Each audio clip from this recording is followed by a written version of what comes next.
I'm 68 years old now, and every night when the house falls silent, the weight of unsaid words and unheld hands presses on my chest like a stone I can't move. I'm about to tell you something that might tear open your heart the way mine was ripped apart. Everything you've been told about growing old, about what really matters, it's a beautiful, comforting lie.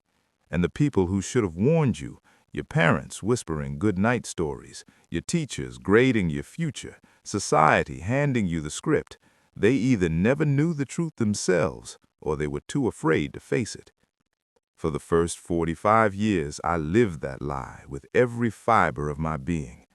I rose before dawn, suit pressed, briefcase heavy, chasing the next rung, the next applause, the next proof that I was enough. I had the title on the door, the mortgage paid early, the photos on the mantel showing a man who made it. But inside, a quiet, growing emptiness I pretended wasn't there. Then came the morning that broke me open. It was October, leaves turning blood red outside the 42nd floor window.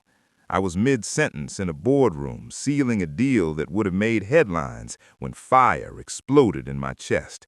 My vision tunneled. The pen slipped from my fingers.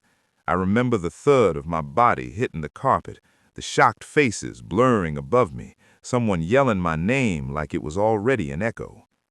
I woke in ICU, tubes snaking into my arms, monitors beeping like a countdown.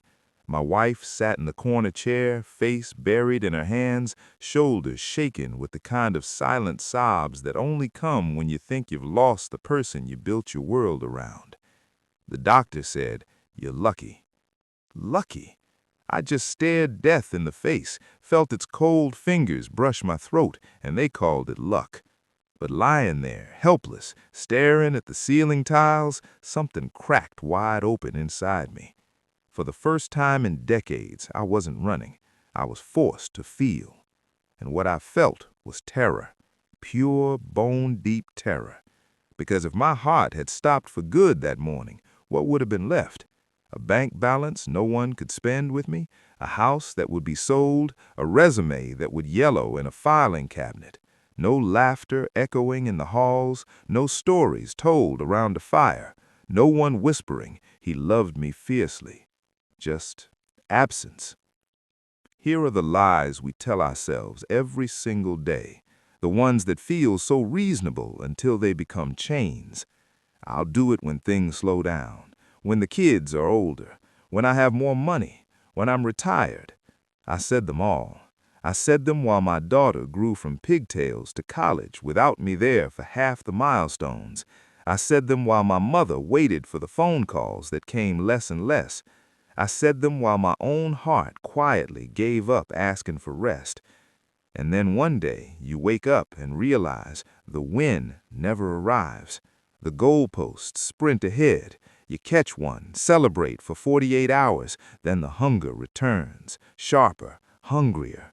It's not success, it's addiction.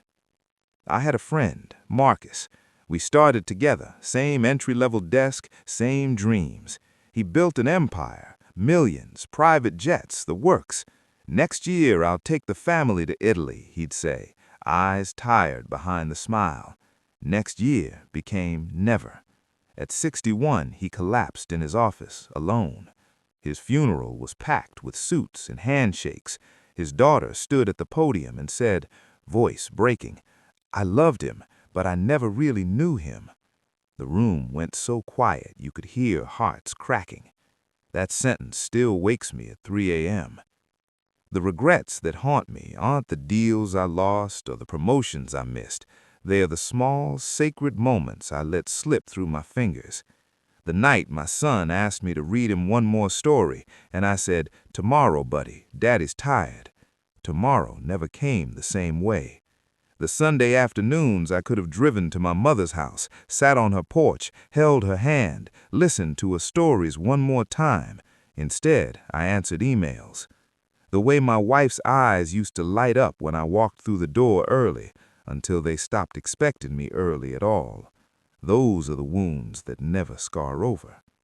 After the attack, I changed, not because I wanted to, because I had to.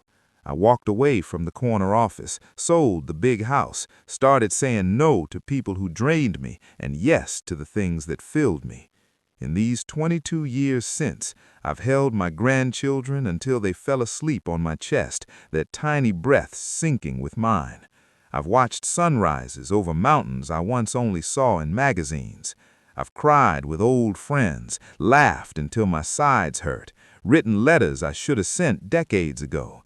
I've said I love you so many times it no longer feels strange in my mouth.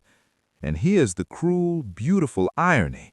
I'm happier at 68 with far less time left than I ever was at 35 when I thought forever was mine to waste.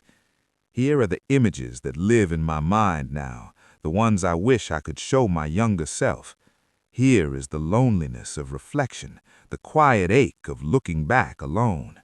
So ask yourself this right now while your heart is still beating strong. If tomorrow the phone rang and they said, "He's gone," would the people who love you feel robbed of more time with you, or would they feel you gave them everything you had? I'm running out of tomorrows. You still have many. Don't wait until the hospital lights are too bright and the goodbyes too final. Call the person whose voice you miss. Book the trip your soul has been begging for. Hug your kids until they squirm. Tell the truth. Love out loud. Live like the clock is already ticking, because it is. I'm 68. The horizon is closer than it looks, but these last years, they've been the most alive I've ever felt. Don't wait to become the person you wished you'd been. Become him today. If this reached inside you and twisted something, share it. Tell me in the comments what you're gonna do right now, this very night. The clock doesn't pause. Neither should you.